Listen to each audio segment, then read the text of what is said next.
ముగ్గురు అక్కజల్లెళ్ళం బై దూరం ఉన్నామనుకో రోజుకు 10 సార్లు ఫోన్ చేసుకుంటాం. అదే ఒక్క దగ్గర కలిసి ఉంటే గంటకోసారి తిట్టుకుంటాం. అట్లుంటది మనతోటి.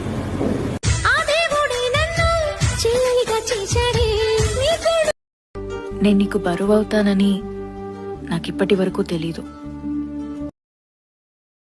ఇందాక దాన్ని చూసానే, దాన్ని లాట్టుకుంటే